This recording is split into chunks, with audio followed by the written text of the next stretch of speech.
38 000 pieds, 228 âmes, 4 minutes de chute libre. 1er juin 2009, 1h35 du matin, temps universel.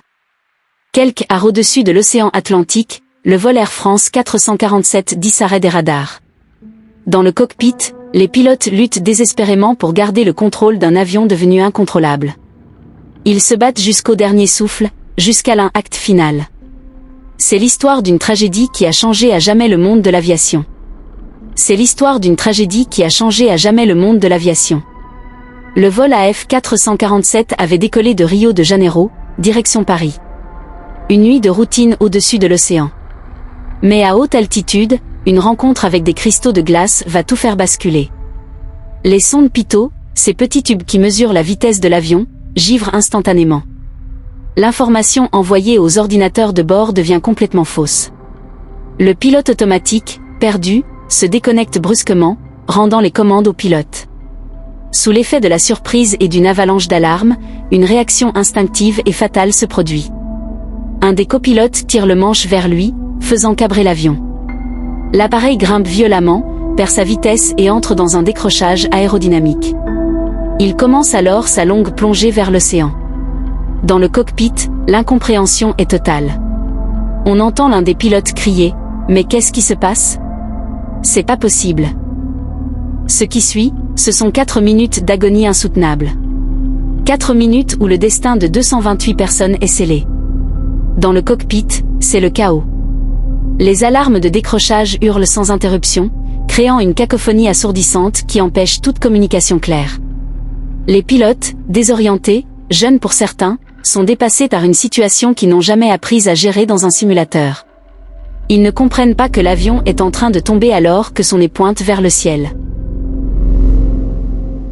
Pendant ces minutes interminables, la plupart des passagers dorment, inconscients du drame qui se joue à l'avant. L'avion percute la surface de l'océan à près de 200 km/h, dans une position presque à plat, mais avec une vitesse verticale terrifiante. Le fuselage est pulvérisé sous la violence du choc. Il n'y aura aucun survivant. La quête pour comprendre commence. Les boîtes noires, trésors de vérité immergés à près de 4000 mètres de profondeur, deviennent l'obsession des enquêteurs. Ce n'est qu'en 2011, après 2 ans de recherche acharnée, qu'elles seront enfin retrouvées. L'enregistrement des voix dans le cockpit est glaçant.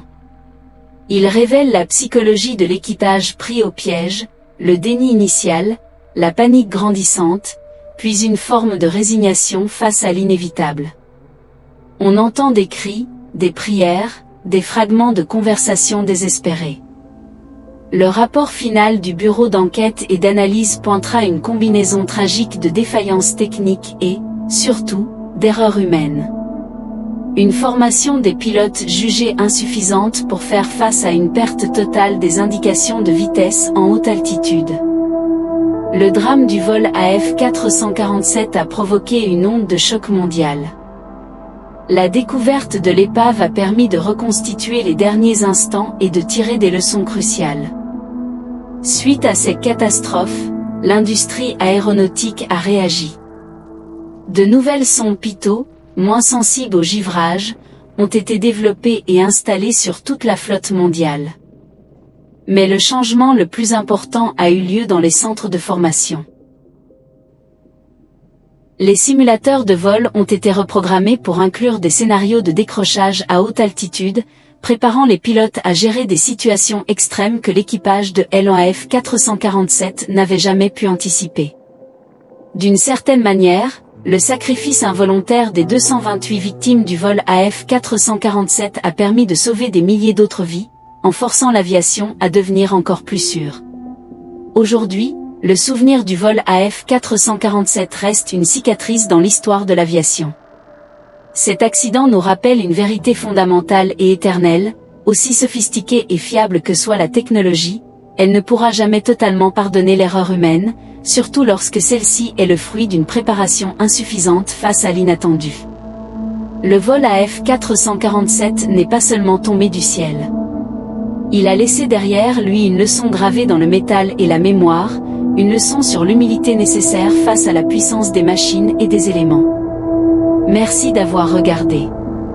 N'oubliez pas de vous abonner pour ne pas manquer nos prochaines histoires.